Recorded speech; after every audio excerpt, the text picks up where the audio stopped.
Bonjour à tous et bienvenue à Catch Club. On se retrouve pour la review de WrestleMania 39 Nuit 2, mais d'abord, on démarre avec une énorme breaking news, potentiellement la plus grande news de l'histoire de la WWE. En effet, il y a quelques heures, la WWE vient de confirmer qu'ils ont bien été vendus. La fédération a été vendue au groupe Endeavor. Et donc pour info, le groupe Endeavor, c'est également le groupe qui possède l'UFC. Et justement, Endeavor vient d'annoncer qu'ils vont créer une nouvelle société au sein de laquelle ils vont fusionner, combiner la WWE et l'UFC, et cette nouvelle société va être cotée en bourse. Et donc je vous donnerai tous les détails mercredi dans la prochaine vidéo news, mais sachez que c'est officiel, la WWE a bien été vendue, et je peux déjà vous donner quelques détails. Vince McMahon aura un rôle dans cette nouvelle société. En effet, Vince McMahon sera le président du conseil d'administration de cette nouvelle société, et à côté de ça, pour ceux qui se posent des questions par rapport à Triple H, sachez que d'après plusieurs médias américains, les superstars de la WWE ont reçu un mail aujourd'hui dans lequel il était clairement signifié que Triple H va garder son poste au sein de la WWE. Mais donc comme je vous l'ai dit, on en reparle mercredi dans la prochaine vidéo news, et là on se concentre sur WrestleMania 39 Nuit 2, donc c'est parti encore une fois. On a démarré avec America de Beautiful, puis on a retrouvé The Miz et Snoop Dogg dans le ring pour lancer la soirée. Et directement derrière, on a le match des monstres avec Brock Lesnar contre Omos accompagné par MVP. Et là, on a eu un match en deux phases. Lors des 3 premières minutes, on a Omos qui a totalement dominé et Brock Lesnar n'arrivait pas à prendre le dessus, il n'arrivait pas à placer une prise. Il a également tenté une German suplex, mais à chaque fois, Omos l'arrêtait. Sauf qu'au bout de 3 minutes, Omos s'est jeté sur Brock Lesnar dans le coin. Brock Lesnar l'a esquivé et donc Omos s'est pris le poteau de coin de ring dans la gueule. Et là, ça a totalement changé le match, car après ce moment, on s'est dirigé vers Suplex City. Brock Lesnar a chopé Omos, il lui a porté 3 German Suplex. Puis derrière, Brock Lesnar a tenté le F5 une première fois, mais son dos a lâché. Sauf que quelques instants plus tard, il l'a retenté une seconde fois, et cette fois-ci, c'est bon. Brock Lesnar porte son F5, et donc il remporte le match au bout de 5 minutes. Et perso, vous savez que j'avais un petit peu peur de ce match, mais au final, j'ai été satisfait. En gros, c'était un showcase pour Brock Lesnar, pour montrer la puissance de Brock, et utiliser Brock, vu que c'est une méga superstar, il faut qu'il soit présent sur la carte de WrestleMania 39. Et clairement, la foule dans le stade a adoré voir Lesnar souplexer Omos et lui porter le F5. Derrière, on enchaîne avec le 4-Way Tag Team féminin, donc je rappelle qu'on avait Shayna Baszler et Ronda Rousey contre Natalya et Shotzi, contre Liv Morgan et Raquel Rodriguez, contre Chelsea Green et Sonya Deville. Et là, on a eu une petite blessure pendant le match, mais apparemment rien de grave. En fait, au bout d'un moment, on a Ronda Rousey et Shayna Baszler qui sont à l'extérieur du ring, et Shotzi se jette vers elle. Et là, si vous regardez le replay, vous pouvez voir que directement, après le saut de Shotzi, Shayna Baszler se tient le pied droit. Et bizarrement, du coup, après, pendant tout le match, on ne voit plus Shayna Baszler et Ronda Rousey jusqu'à la toute fin. Donc en gros, pendant 5 minutes, Ronda Rousey et Shayna Baszler ont totalement disparu, et on a les 6 autres catcheuses qui se battent. Puis à la fin, de nulle part, Ronda Rousey et Shayna Baszler reviennent, elles effectuent le relais. Et là, on a Shayna Baszler en fait qui n'a plus une chaussure, elle n'a plus sa chaussure droite et elle boite. Donc clairement, elle avait l'air de s'être fait mal, mais d'après Triple H, en tout cas, elle n'est pas gravement blessée. Car pour info, il y a eu une conférence de presse après WrestleMania Nuit 2 et Triple H a confirmé que Shayna Baszler n'est pas blessée, car il a indiqué qu'il n'y avait qu'un seul blessé grave lors de la Nuit 2 de WrestleMania 39. Et c'est quelqu'un qui s'est blessé plus tard, on va en parler dans un instant. Mais du coup, en tout cas, Shayna Baszler avait clairement mal au pied à ce moment-là. Malgré tout, elle rentre dans le ring et elle met un coup de genou à Liv Morgan. Et derrière, on a Ronda Rousey qui monte sur le ring également, et elle porte un armbar à Shotzi pour la victoire. Et donc au final, c'est difficile de juger ce match, car clairement le scénario a été modifié pendant le match à cause du problème au pied de Shayna Baszler. Et attention, derrière on enchaîne avec un segment que vous attendiez, on a le vainqueur de la bataille royale, André le Géant, Bobby Lashley qui fait son entrée. Et donc pour rappel, vendredi après SmackDown, Bobby Lashley a lancé une sorte d'open challenge sur son compte Twitter. Il est prêt à affronter n'importe qui ce soir, vu que Bray Wyatt est absent. Donc Bobby Lashley est là, et là on attend une surprise. On attend que quelqu'un vienne défier Bobby Lashley pour un méga match. Mais au final, pas du tout. Bobby Lashley fait son entrée, il nous fait coucou. Puis la caméra passe à autre chose, et on ne voit plus Bobby Lashley de la soirée. Donc merci Bobby. À la prochaine. Mais à la limite, je suis désolé Bobby Lashley, mais ça a rapidement été oublié, parce que derrière, on a enchaîné avec un banger. Le match pour le titre intercontinental, Sheamus contre Drew McIntyre, contre le champion, le ring général Gunther. Et là, vous saviez ce qu'on voulait. On voulait une boucherie. On voulait que les mecs s'entretuent dans le ring. Et on a eu exactement ce qu'on voulait. 3 heavyweights qui sont venus se frapper, se taper pendant près de 20 minutes. Et la grande histoire du match, c'était les tensions entre McIntyre et Sheamus qui se sont ravivées ces dernières semaines et malheureusement, les deux meilleurs amis ont passé le match à se battre, ce qui permettait à Gunther de prendre l'avantage de temps en temps. Après, de toute manière, Gunther peut facilement prendre l'avantage avec son physique, avec sa force. Donc vraiment, on a eu un match très impressionnant, énormément de chops, de souplesse, de slam, de gros bumps. Et à la fin, encore une fois, on a McIntyre et Sheamus qui sont en train de se tuer dans le ring et ils se portent leurs finishers, des Claymore kicks, des Brogue kicks. Et là, on a Sheamus qui réussit à porter un nouveau Brogue kick à McIntyre, mais il est épuisé, donc il n'arrive pas à aller faire le tomber. Et là, Gunther en profite. Gunther remonte sur le ring, il chope Sheamus et il le powerbomb sur McIntyre. Puis derrière, il powerbomb également McIntyre et il effectue le tombé pour la victoire. Et donc tout simplement un vrai combat intense, violent, comme on les aime à l'ancienne. Bravo Sheamus, Gunther et McIntyre. On enchaîne avec le match pour le titre féminin de Raw avec la championne Bianca Belair contre la challengeuse Asuka. Et là, on a eu un match encore une fois excellent, près de 15 minutes de match pour les deux catcheuses qui se sont données à fond. Forcément, elles avaient à cœur de vouloir impressionner la foule. Mais par contre, j'ai quelques petites remarques par rapport à ce match. Et attention, ce n'est pas contre les catcheuses, mais c'est contre les caméramans et contre la réalisation, car plusieurs fois, pendant WrestleMania, on entendait ce que les catcheurs se disaient dans le ring. Car je rappelle que les catcheurs se parlent dans le ring, ils se donnent des consignes pour savoir ce qu'ils vont faire pendant le match. Et malheureusement, parfois les caméramans étaient trop près, donc on entendait tout ce que se disaient les superstars dans le ring, et ça gâche un petit peu la magie quand t'es à fond dans le match. Et à côté de ça, pendant le match entre Asuka et Bianca Belair, à la fin, on a clairement vu l'arbitre sortir la petite boule de peinture, la boule de mist de sa poche et la glisser à Asuka pendant qu'elle était dans le coin. Je l'ai même clairement précisé lors de mon live sur Twitch parce que je l'ai vu et ça m'a frappé, donc ça m'a un petit peu énervé parce que si je l'ai vu, ça veut dire que plein d'autres personnes l'ont vu. Et c'est le genre de choses qu'il ne faut pas montrer à l'écran, surtout pour les nouvelles personnes qui découvrent le catch, parce que vous les connaissez, ces gens qui cherchent tous les défauts dans le catch, en mode « regarde là on l'a vu, il l'a pas tapé, regarde là on l'a vu, il l'a pas touché ». Eh bien il faut surtout pas donner de munitions à ces personnes quand ils regardent les shows. Et dès que ces personnes entendent par exemple les catcheurs parler dans le ring, eh ben ils vont nous le dire, ils vont dire regarde, on les entend se parler. Et pareil, quand ils vont voir Asuka qui chope la peinture, ils vont dire regarde ça, on devrait pas le voir à la télévision. Et honnêtement, ils ont raison. Ce sont des moments que normalement les réalisateurs doivent faire en sorte de cacher. En plus, la WWE a 36 caméras, mais malheureusement plusieurs fois pendant le week-end, ils nous ont montré ces petits moments. Donc là, Asuka a chopé la capsule de peinture, elle l'a mise dans sa bouche, et quelques instants plus tard, elle a tenté de cracher son mist, mais heureusement pour elle, Bianca Belair l'a évité. Puis derrière, Asuka a tenté de placer son armbar, mais Bianca Belair s'en est sortie avec toute sa puissance, toute sa force, et elle a contré le armbar en KOD pour la victoire. Donc félicitations à Bianca Belair qui est dorénavant championne depuis une année complète. Pour rappel, elle avait remporté le titre l'année dernière lors de WrestleMania 38. Ensuite, on enchaîne avec un segment improbable, mais qui va sûrement devenir mythique avec le temps. Et en gros, on retrouve The Miz et Snoop Dogg dans le ring. Et là, The Miz se plaint auprès de Snoop Dogg et il lui reproche d'avoir officialisé un match hier soir alors que The Miz n'était pas en tenue. Du coup, The Miz s'est retrouvé à catcher dans un costume qui valait des milliers de dollars. Mais là, attention, Snoop Dogg dit à The Miz, attention, est-ce que tu veux qu'on recommence ce soir? Et The Miz dit non, c'est bon, t'inquiète, je veux pas catcher ce soir. Sauf que Snoop Dogg a une surprise pour The Miz. Donc là, Snoop Dogg pointe vers l'entrée et nous avons le retour de Shane McMahon. Shane McMahon que nous n'avions plus vu à la WWE depuis plus d'un an. Shane fait son retour, il fait son entrée, il est heureux, il est méga chaud. Et honnêtement, il a reçu une très belle pop.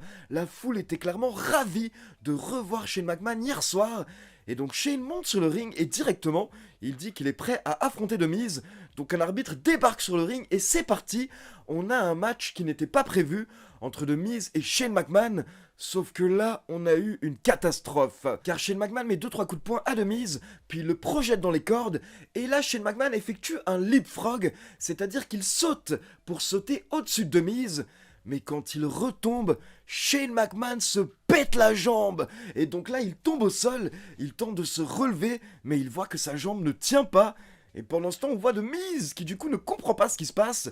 Puis il se rend compte qu'en fait, Shane McMahon est réellement blessé.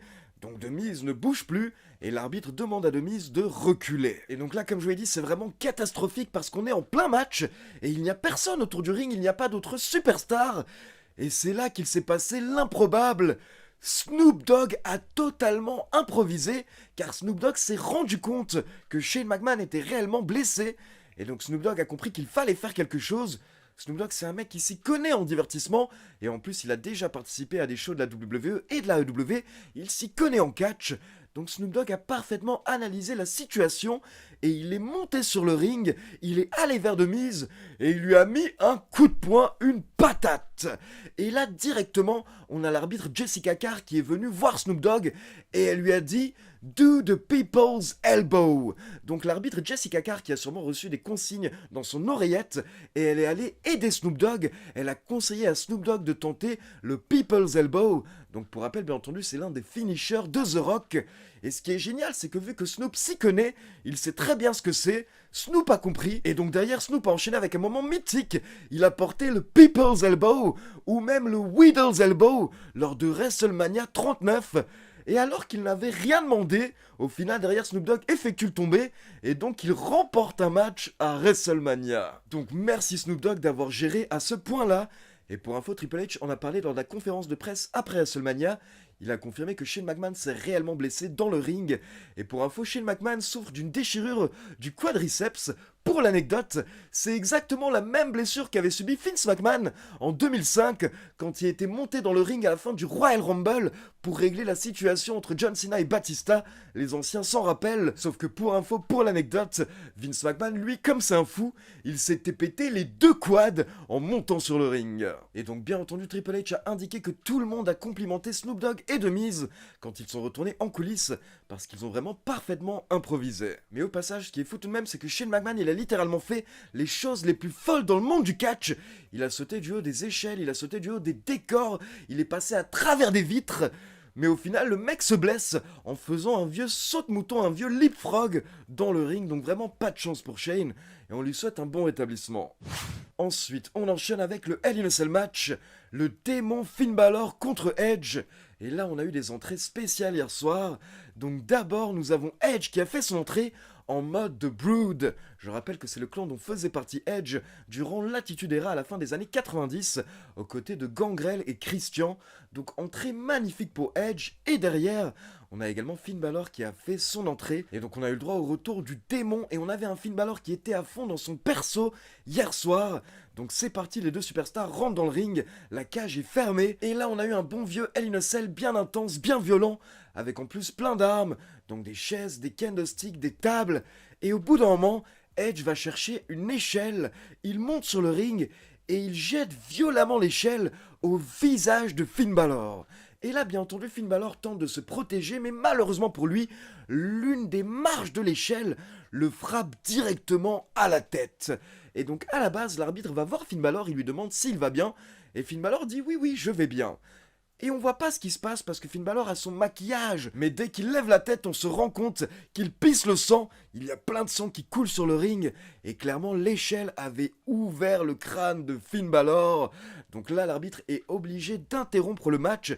Et en fait, ce qui est fou, Triple H nous l'a expliqué lors de la conférence de presse après le match, c'est que pendant que le match a été interrompu, on a donc le médecin de la WWE qui est arrivé. C'était une médecin d'ailleurs, il me semble. Et en fait, pour s'occuper de la blessure et pour arrêter le saignement, elle a littéralement placé des agrafes à ce moment-là pendant le match sur le crâne de Finn Balor. Et donc derrière, ça a en effet permis d'arrêter le saignement. Et Finn Balor est un malade qui a continué le match. Car pour info, attention, âme sensible, s'abstenir. Mais je vous mets une photo de la blessure de Finn Balor.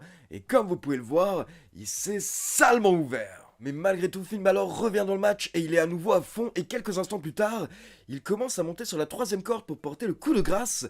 Mais là, d'un coup, il s'arrête, il voit la cage. Et au final, il commence à escalader la cage. Et pour info, il y a quelque chose de nouveau dans les cages Hell in a Cell. Il y a des plateformes dorénavant au milieu de la cage. Donc Finn Balor monte sur la plateforme et il porte le coup de grâce depuis cette plateforme vers le ring où Edge était posé sur une table. Mais Edge s'enlève et donc Finn Balor passe à travers la table. Puis derrière, Edge enchaîne avec un spear, mais uniquement pour le compte de deux, ça ne suffit pas pour battre le démon. Et donc là, Edge n'a pas le choix. Il va chercher une chaise.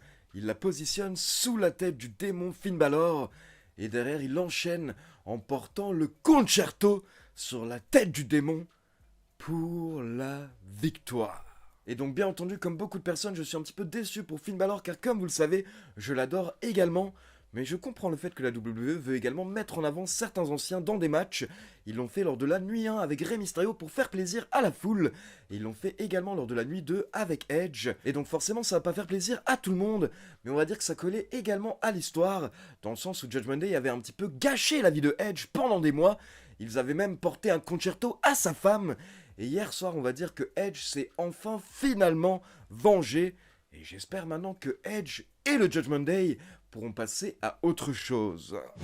Puis on enchaîne avec le main event de WrestleMania 39 pour le titre Undisputed avec le champion, le Tribal Chief Roman Reigns qui défend son titre face à Cody Rhodes, le challenger qui a remporté le Royal Rumble. Magnifique entrée pour Cody Rhodes hier soir, encore une fois à WrestleMania. Et au passage, pendant son entrée, Cody va checker sa famille, donc il va voir sa sœur, sa mère, sa femme Brandy Rhodes et sa fille. Et là, il y avait un petit garçon également aux côtés de sa famille. C'était le fils de Luke Harper, le fils de Brody Lee. Et Cody en a profité au passage pour lui donner sa ceinture. Puis on enchaîne avec l'entrée du champion Roman Reigns, accompagné par Solo Sikoa et Paul Heyman. Il monte sur le ring, il prend le micro et il demande à la foule de le reconnaître. Puis c'est parti, le match démarre et au début, Cody domine rapidement. Et donc Roman Reigns sort du ring pour un petit peu demander des conseils à Paul Heyman pour se ressaisir. Puis Roman Reigns remonte sur le ring et là il reprend le contrôle, notamment grâce à l'aide de Solo Sikoa qui intervient plusieurs fois. Solo Sikoa intervient une première fois pour mettre un coup de chaise à Cody Rhodes quand l'arbitre ne voit pas, puis il intervient une deuxième fois pour faire trébucher Cody Rhodes. Mais la troisième fois que Solo Sikoa intervient, l'arbitre le voit, et donc cette fois-ci l'arbitre renvoie Solo Sikoa au vestiaire. Et derrière, honnêtement, je vais pas vous résumer le match move par move. Tout ce que j'ai à dire par rapport au main event, c'est que j'étais à fond dedans. Le main event a duré plus de 30 minutes, et peu importe le vainqueur, qu'on soit d'accord avec le vainqueur ou pas, j'ai adoré le match, j'ai adoré la qualité du match, les rebondissements pendant le match. C'était un excellent main event pour un WrestleMania, et ça pour moi c'est indéniable. Maintenant par rapport à l'histoire et par rapport aux résultats. Donc pendant le match, un peu plus tard, au final, Roman Reigns galère et là il reçoit à nouveau de l'aide. Cette fois-ci, ce sont les Usos qui débarquent dans le ring pendant que l'arbitre est KO et les Usos portent un double super kick à Cody Rhodes. Puis les Usos enchaînent en portant le 1D sur Cody, donc là on se dit c'est la merde.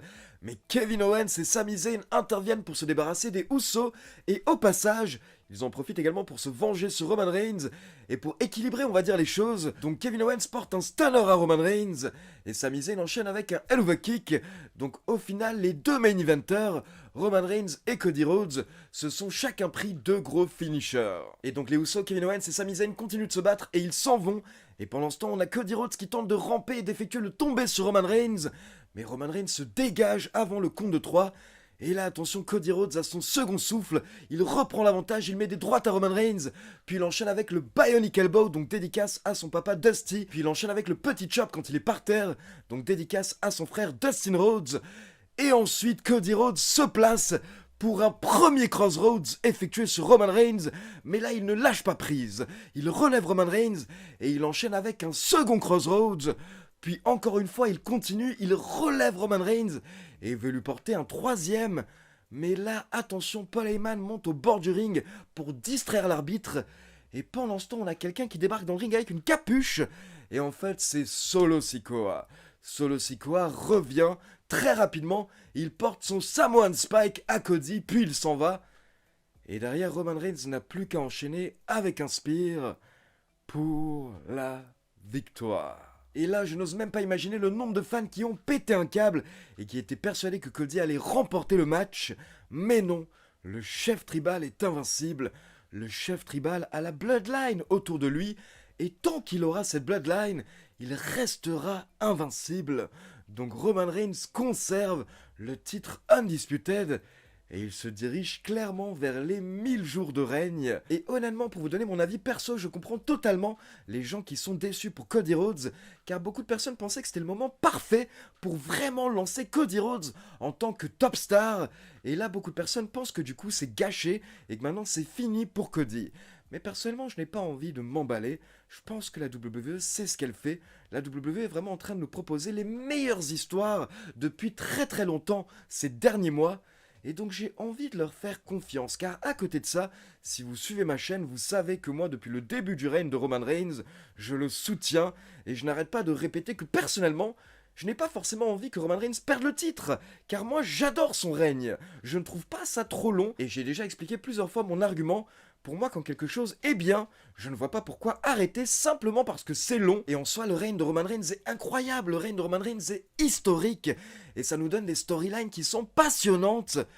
Donc simplement lui faire perdre le titre parce que ça fait trop longtemps qu'il est champion, ce n'est pas un argument. Mais maintenant la grande question c'est quelle est la suite? Car logiquement Cody Rhodes pourrait demander un rematch, car en soi il a perdu à cause de l'intervention de Solo Sikoa. Donc est-ce que la rivalité entre Cody Rhodes et Roman Reigns va continuer? Est-ce qu'on va avoir un rematch lors des prochains mois? J'ai hâte d'avoir les réponses. Et donc maintenant on se lance dans la nouvelle saison de la WWE qui démarre dès ce soir lors de Raw. On va sûrement avoir des retours, on va sûrement avoir des débuts, des surprises. Et à côté de ça, on aura des réponses à nos questions par rapport à la Bloodline, à Roman Reigns et à Cody. Donc voilà, c'est tout pour la review de WrestleMania 39, nuit 2. Et donc maintenant, j'attends vos avis dans les commentaires. Dites-moi ce que vous avez pensé de ce main event. Est-ce que vous êtes dégoûté? Ou alors est-ce que comme moi, vous êtes curieux de voir la suite? Et comme d'habitude, n'oubliez pas de liker la vidéo, de vous abonner à la chaîne et de cliquer sur la petite cloche pour être informé de la sortie des prochaines vidéos. Ciao tout le monde!